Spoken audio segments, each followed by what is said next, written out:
পৃথিবীতে নবীরা সচরাচর বড় লোক হয় না, নবীরা সব গরিব মানুষ, ভিখারির বাচ্চা, কারো বাপ নেই, কারো মা নেই, কারো বাপ মা কিছু নেই, কারো ঘর বাড়ি নেই, জমি জায়গা নেই। তার এইভাবে মিসআন্ডারস্ট্যান্ড করবেন না, তিনি গরিব ছিলেন, ভিখারি ছিলেন, গরিবী হালে তিনি জীবন যাপন করেছেন এটা বলতে পারেন। আম্মাজান ফাতেমা তো জোহরার ইন্তেকালের আগে পর্যন্ত হযরত আলী আবু বকর সিদ্দিকের হাতে বায়াত হওয়ার আগে পর্যন্ত হযরত আলীকে আল্লাহ রাসূলের সম্পত্তি সামলাতে 6 মাস টাইম লেগে গেছে। যার থেকে আম্মাজান আয়েশা, যার থেকে আম্মাজান ফাতেমা থেকে আরম্ভ করে আহলে বায়তদের মধ্যে একটা অনারিয়াম সিস্টেম চালু করে দিয়েছিলেন, ভাতা সিস্টেম। এত পরিমাণ সম্পদ ছিল, প্রতি মাসে একটা অনারিয়াম দেওয়া হতো তার জন্য, তার সন্তানদেরকে, তার বাড়িওয়ালাদেরকে। এগুলো কোথায়, এগুলো ভুলে যাচ্ছেন কেন আজ? যে আমার একটা ওয়াজ নিয়ে খুব ফতোয়া টানাটানি হচ্ছে, আমি না এ সম্পর্কে একটা কথা বলবো না, তবে কথাটা মৌলানা আমাকে বলেন রজব আলী সাহেব যে শুনতে চাবি কি, তাহলে এরা না হচ্ছেন তা হোক। তাই বললাম যে এক কাজ করো, মশলার দৃষ্টিতে ফতোয়া ঘেটে ঘুটে দেখো দিনি আমার দোষ কতটা। তা রজব আলী সাহেব বলেছেন না, ফতোয়া দৃষ্টান্তে মসলা মাসাইল বৈশ্যরজুরি কিতাব পড়ে আপনার এই বক্তব্যের কোনো হারাম বা কবিরা গোনা বা ইমানের কোনো প্রশ্ন এমনটা। একটু পড়াশোনা করতে হবে না? এত স্বল্প জ্ঞান দিয়ে দেশি ভাষায় আউড়ে গেলে চলবে? আমি মেহরাব সিদ্দিকী কোনো ভুল হলে আমি সরাসরি অকপটে স্বীকার করে নেবো, that is my slip of tongue, I am sorry, Allah আমাকে মাফ করুক, আপনারাও মাফ করবেন। ওটা আমার মুখ দিয়ে বেরিয়ে গেছে ভাই, বলতে যে ফ্লোতে বার হয়ে গেছে। মাপ চেয়ে লিয়া ছোট হওয়া তো মহাত্মের পরিচয়। আর সেটার উপরে আবাস্তাকবার, ওর উপর দাঁড়িয়ে থেকে তাকাব্বুরি দেখানো, এটা তো শয়তানের কাজ। আদম আলাইহিস সালামকে সেজদা করেন কারণ তাকাব্বুরি করেছিল। তো আমরা রহমানি কাজ করব না শয়তানি কাজ করব? আপনারা বলুন। কুরাইশ মানে হলো থৈলিওয়ালা, মানে সোনা মোহরের থলি কাঁধে উঠেছিল কার? এই কুরাইশদের ফার্স্ট জেনারেশনের। সেই থেকে এরা থলিওয়ালা, মানে মোহর পয়সার থলিওয়ালা এদের লকব হয়। আরে সব নিয়ে আলোচনা না করাই ভালো। আদার ব্যাপারই জাহাজের খোঁজে ভেসে লাভ নেই, বুঝলেন? বাবুন হয়ে চাঁদে হাত বাড়িয়ে কোনো লাভ নেই। যত বড় জবানের তেজ নেই অত বড় কথা বলে লাভ নেই। আর এটার উপর জোর দেখানো আমার মনে হয় ধৃষ্টতা ছাড়া আর ইমানের উপর আঘাত আনা ছাড়া অন্য কিছু নয়। কেন বলছি? আমি কারোর সঙ্গে আমার নাউজুবিল্লাহ শত্রুতা নেই, আর কারো বিরোধিতা করার জন্য আমি বলিনি। তবে জাতিকে সচেতন করার জন্য, কনসিয়াস করার জন্য একটা বোধহয় দায়িত্ব আমাদের আলেমন আমাদের উপরে এসে পড়ে। আমি সেই অধিকারী বললাম, কথা বুঝতে পারছেন তো? অতএব মাথা থেকে বার করে দিন যে নবী রাসূলরা নাউজুবিল্লাহ ভিখারি ছিলেন, বা ভিখারির বা মানে এইসব কথাগুলো জবানে আসা ঠিক না, এমন ছিলেন। বাদশা গরিব হয় না, আল্লাহ রাসূল ভিখারি ছিলেন না, আল্লাহ রাসূল ভিক্ষুক ছিলেন না, আমার রাসূল ফিকর করনে ওয়ালা ফকির ছিলেন। ফকির আর ভিখারির মধ্যে অনেক তফাৎ, পড়াশোনা করতে হবে। যেমন এই যে আপনারা বসে আছেন, আমার মুজাদ্দিদ জামান দাদা হুজুর পীর কেবলা ফকির ছিলেন। ফকির কথার অর্থ কি? ফিকর করনে ওয়ালা। যেমন একটু বুঝিয়ে দিই, আমার রাসূল ভিখারি ছিলেন নাউজুবিল্লাহ এমন করে বলবেন না, তিনি ফিকর করনে ওয়ালা ফকির ছিলেন। যেমন সকলে বলেন লা ইলাহা ইল্লাল্লাহ, প্র্যাকটিক্যাল বুঝিয়ে দিই, লা ইলাহা ইল্লাল্লাহ, লা ইলাহা ইল্লাল্লাহু মুহাম্মাদুর রাসূলুল্লাহ। এটা হলো জিকির। এর মধ্যে আরেকটা কি লুকিয়ে আছে আপনারা ফলো করলেন না? আমার দাদু জানের মুরিদ এখানে অনেক আছেন, আব্বা চাচা জানদের মুরিদ আছেন। বারবার তাদের মুখে শুনেছেন, বাবা শুধু জিকির করো না, জিকিরের সাথে সাথে ফিকির করো।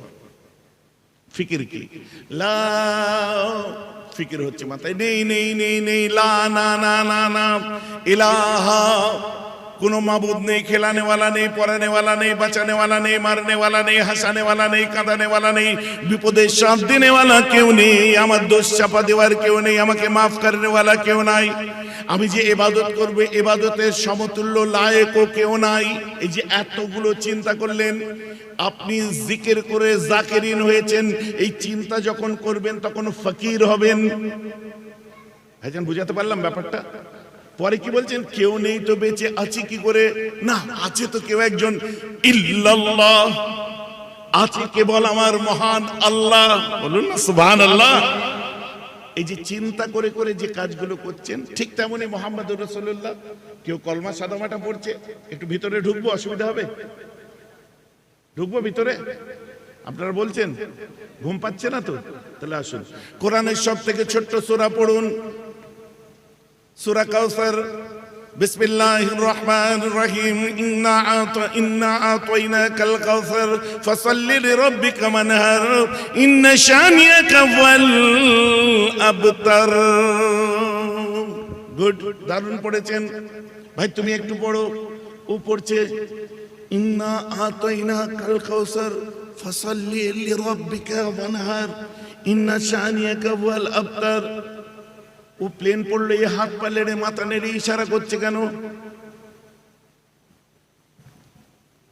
ভাই তুমি পড়ো তো একটু। যখন পড়ছে he is kind right there, ইন্না আতাইনাকাল কাউসার ফাসাল্লি লিরাব্বিকা ওয়ানহার ইন্না শানিয়াকা ওয়াল আবতার।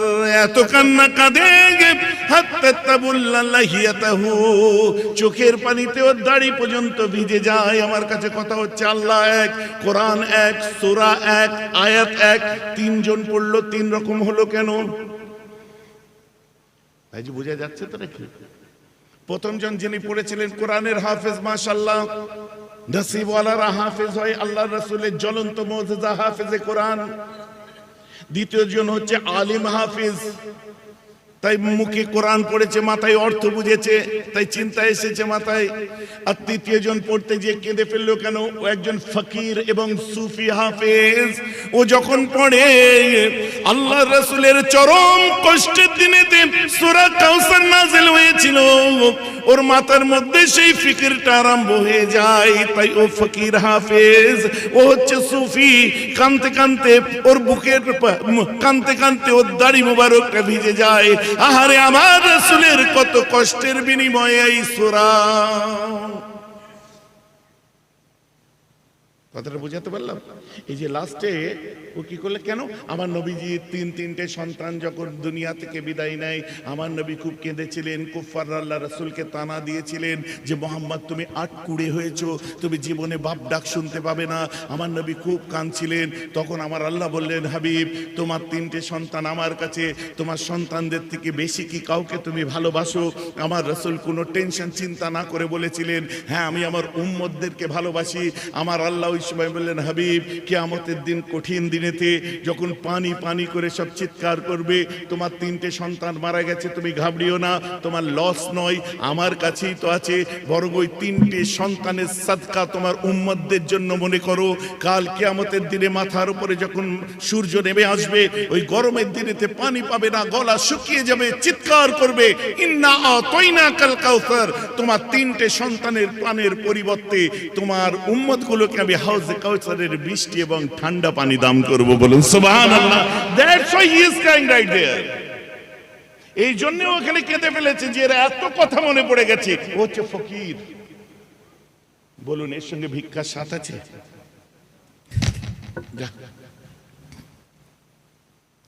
ভাইজি আমার কথা বুঝতে পারছেন?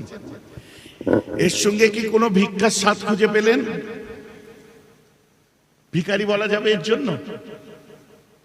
কোন দিন কোটো নিয়ে বার হয়েছিলেন? কোন দিন বাটি নিয়ে বার হয়েছিলেন? কার কাছে হাত পেতেছিলেন? কারণ আল্লাহ রাসূল যে বংশে জন্ম নিয়েছে, কিয়ামত পর্যন্ত সেই বংশটাকে যাকাত নেওয়া হারাম। ভাই আমি কথাটা বোঝাতে পারলাম?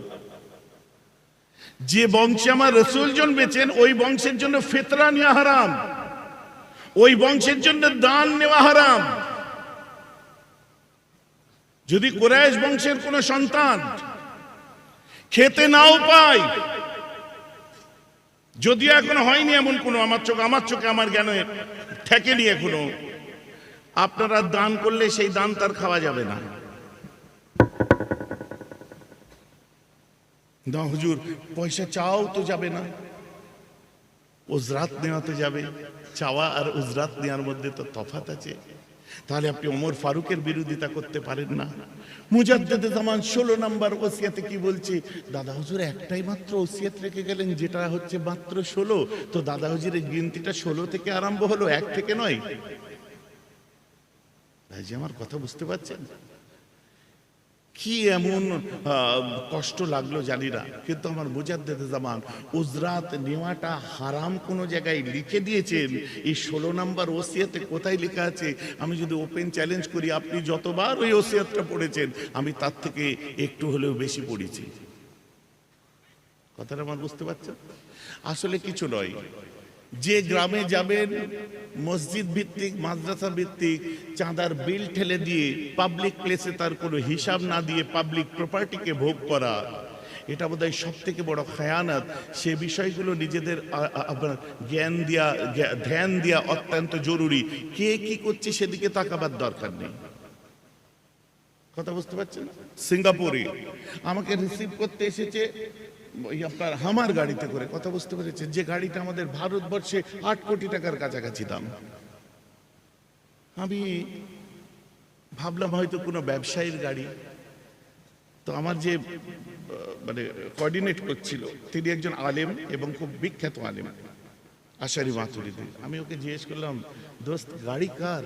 বলছে এটা আমারই গাড়ি, 3 মাস আগে এসেছে। আজ তুই তো ওয়াজ করে বেড়াস, তুমি তো জলসা করে বেড়াও, তুমি মানে আমি মিলিয়ে দেখলাম তো 8 কোটি টাকার গাড়ি সিঙ্গাপুরে চড়ছে হুজুর, কেউ কিচ্ছু বলছে না। আর মেয়েরা হুজুর মাত্র 20 লাখ টাকার গাড়ি চললে এত গায়ে লেগে যাচ্ছে। কথাটা আমার বুঝতে পারছেন না? আসলে সিঙ্গাপুরের মানুষদের মানসিকতা অত উন্নত, আমাদের এখানকার জেনারেল মানুষ, আপনাদের মানসিকতা অত উন্নত হয়নি, তার জন্যই ধরা খাচ্ছে। ভাইজান আমার কথা বুঝতে পারছেন না? সৌদিতে চলে যান তো, আব্দুর রহমান সুদাইসি যিনি ইমাম, তিনি যে গাড়িটা চড়ে, গাড়িটার নাম হচ্ছে ক্যাডিল্যাক। আরেকদিন দেখলাম জিএমসি। হিসাব মিলিয়ে দেখেন তো আমার দেশে কত কোটি টাকা দাম। ওই সৌদির মানুষ কেউ কোনোদিন কিছু বলছে না তো। আমার বাড়িতে একটা এসি লেগে গেলে কতিপয় মোল্লা মলি সাহেবের খুব কষ্ট হয়ে যাচ্ছে। আপনার বাড়িতে এক্ষুনি বসেছিলাম একটা ঘরে, সেই ঘরেও তো এসি আছে দেখলাম, সেটা চোখে লাগছে না কেন? আর সৌদিতে চলে যান, এসি ছাড়া মানুষ চলে না, কারণ ওটার ফ্যাশন নয়। ঘরে এসি লাগানো ফ্যাশন নয়, ও তো জন্মের পর থেকে আমি দেখছি ওটা তো এখন নিত্য প্রয়োজনীয় জিনিস। যেভাবে হ্যারিডিটি বাড়ছে, যেভাবে এবিলিটি বাড়ছে, যেভাবে প্রয়োজনীয় জিনিস, আসলে ব্যাপার সেখানে নয়। এই নিন্দা বন্ধু, এক আলেম আর এক আলেমকে নিয়ে এইসব কথাবার্তাগুলো বললে সাধারণ মানুষ সেটা ভালোভাবে নেয় বলে আমার মনে হয় না। কথা বুঝতে পারছেন? আমাদের কথা শুনে তো মানুষ অনুপ্রাণিত হবে, আমাদের কথা শুনে তো মানুষকে ভালো লাগবে, ভালো লাগার বিষয়। অশান্ত মনকে শান্ত করার জন্য জলসার মজলিসে বসবে, মনের একটা স্নিগ্ধতা, একটা পাওনা কিছু পেতে আসছে তারা। আর আমি হিংসার কথা, বিদ্বেষের কথা, ঠুকাঠুকির কথা, খোঁচা মারামারি কথা, এইসব কথা শুনতে এখানে এসছে। আমার কথা আপনারা বুঝতে পারছেন তো নাকি? তো আল্লাহ রাসূলকে খবরদার এইভাবে মিসআন্ডারস্ট্যান্ড করবেন না। তিনি গরিব ছিলেন, ভিখারি ছিলেন, গরিবী হালে তিনি জীবন যাপন করেছেন, এটা বলতে পারেন, এটা বলতে পারেন, গরিবী হালে জীবন যাপন করেছেন। কারণ আল্লাহ রাসূল ইন্তেকালের পরে আম্মাজান ফাতেমা তো জোহরার ইন্তেকালের আগে পর্যন্ত, হযরত আলী আবু বকর সিদ্দিকের হাতে বায়াত হওয়ার আগে পর্যন্ত হযরত আলীকে আল্লাহ রাসূলের সম্পত্তি সামলাতে 6 মাস টাইম লেগে গেছে। ইতিহাস পড়ুন ভাইজান, আমার কথা বুঝতে পারছেন? যে সম্পত্তির পরিমাণ ছিল অর্ধ পৃথিবী,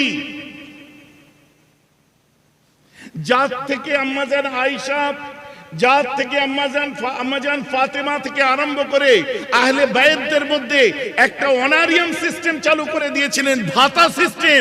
এত পরিমাণ সম্পদ ছিল, প্রতি মাসে একটা অনারিয়াম দেওয়া হতো তার জন্য, তার সন্তানদেরকে, তার বাড়িওয়ালাদেরকে। এগুলো কোথায়? এগুলো ভুলে যাচ্ছেন কেন আজ? আল্লাহ রাসূলের আব্বা আব্দুল মুত্তালিবের ছোট ছেলে, এই ছেলেটার এসব ইতিহাস বললে তো অনেক দূরে গিয়ে যাবে। যে তার মান্যত অনুযায়ী তখনকার দিনে যে একটা ছেলে আল্লাহর নামে কুরবানি দেবে বলেছিল, বারবার আমার রাসূলের আব্বার নামটা এসেছে। আবার তুলেছে, কোড়া তুলেছে রাসূলের আব্বার নাম, 100 উট দিয়ে দিয়েছে।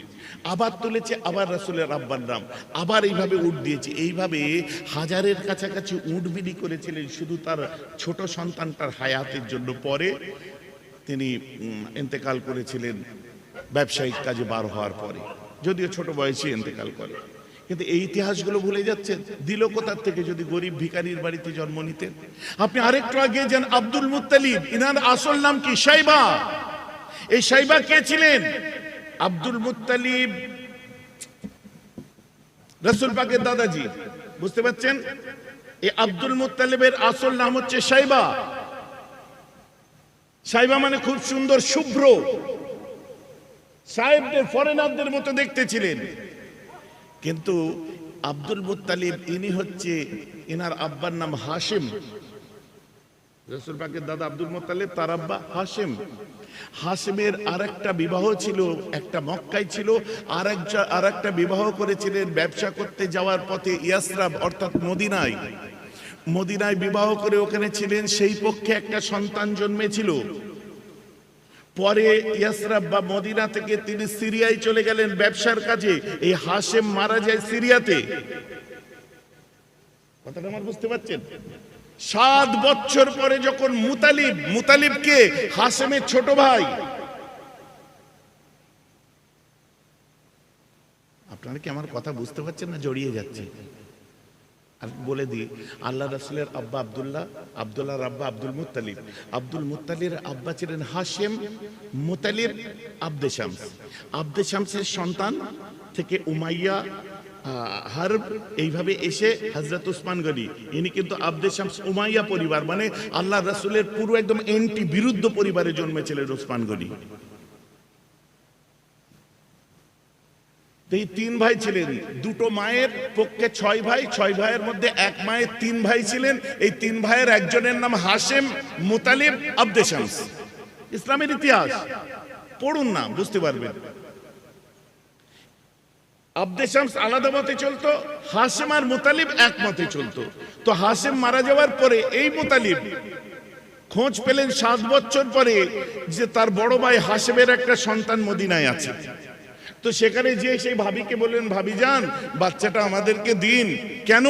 বলছে ইনার আব্বা হাশেম ছিল অনেক ধনী, অনেক বিশাল সম্পদের মালিক। নোট দিস পয়েন্ট, বিশাল সম্পদের মালিক। এই সম্পদ একমাত্র আপনার সন্তানের। এমনকি এ যখন মক্কায় যাবে, কাবা ঘরের মুতল্লিশিপটাও এর হাতে আসবে এবং বিষয় সম্পত্তিগুলো সব এরই মুতল্লি, এরই মাথা হাতের মধ্যে থাকবে। যার জন্য মদিনা থেকে এই শাইবাকে ছাড়তে রাজি হয়েছিলেন। এই শাইবাকে কাঁধে করে যখন মুতালিব, মানে হাশেমের ভাই মুতালিব যখন কাঁধে করে নিয়ে আসছে, সবাই বলছে এই বাচ্চাটাকে কার কাঁধে আছে? মুতালিব, হাশেমের ভাই মুতালিবের কাঁধে আছে। তখন সবাই মিলে বলল আব্দুল মুত্তালিব। আব্দুল মানে গোলাম, আর মুত্তালিব মানে মুত্তালিব। ওই মুতালিবের কাঁধে যে আছে ওটা হলো আব্দুল মুত্তালিব, ওটা মুতালিবের গোলাম। সেই থেকে রাসূল পাকের দাদার নাম শাইবা থেকে আব্দুল মুত্তালিব হয়ে গেল। সুবহানাল্লাহ বলেছেন? ভাই যে আমার বোঝা যাচ্ছে তো? হুজুর একটু পড়াশোনা করতে হবে না? এত স্বল্প জ্ঞান দিয়ে দেশি ভাষায় আউড়ে গেলে চলবে? আমি মেহরাব সিদ্দিকী কোনো ভুল হলে আমি সরাসরি অকপটে স্বীকার করে নেবো, that is my slip of tongue, I am sorry, Allah আমাকে মাফ করুক, আপনারাও মাফ করবেন। ওটা আমার মুখ দিয়ে বেরিয়ে গেছে ভাই, বলতে যে ফ্লোতে বার হয়ে গেছে।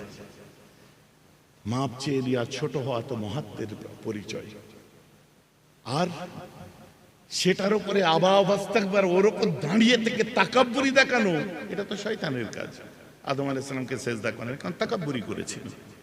তো আমরা রহমানি কাজ করব না শয়তানি কাজ করব? আপনারা বলুন, বাস ঝামেলা শেষ। অতএব আল্লাহ রাসূলের যে নবীজি আমার এত আপনার ওসমান গনি কোথায়, উনিও কুরাইশ বংশের মানুষ, আর কুরাইশরা ধনী হয়। কুরাইশরা ধনী হয় কোথা থেকে পেলাম? হযরত ইসমাইল আলাইহিস সালাতু ওয়াস সালাম। এই কুরাইশদের ইতিহাস বললে আবার অনেক দূরে চলে যাবে। কুরাইশ মানে হলো থৈলিওয়ালা, মানে সোনা মোহরের থলি কাঁধে উঠেছিল কার? এই কুরাইশদের ফার্স্ট জেনারেশনের। সেই থেকে এরা থলিওয়ালা, মানে মোহর পয়সার থলিওয়ালা এদের লকব হয়। আরে সব নিয়ে আলোচনা না করাই ভালো। আদার ব্যাপারই জাহাজের খোঁজে ভেসে লাভ নেই, বুঝলেন? বাবুন হয়ে চাঁদে হাত বাড়িয়ে কোনো লাভ নেই। যত বড় জবানের তেজ নেই, অত বড় কথা বলে লাভ নেই। আর এটার উপর জোর দেখানো আমার মনে হয় ধৃষ্টতা ছাড়া আর ইমানের উপর আঘাত আনা ছাড়া অন্য কিছু নয়। কেন বলছি? আমি কারোর সঙ্গে আমার নাউজুবিল্লাহ শত্রুতা নেই, আর কারো বিরোধিতা করার জন্য আমি বলিনি। তবে জাতিকে সচেতন করার জন্য, কনসিয়াস করার জন্য একটা বোধহয় দায়িত্ব আমাদের আলেমন আমাদের উপরে এসে পড়ে। আমি সেই অধিকারী বললাম। কথা বুঝতে পারছেন?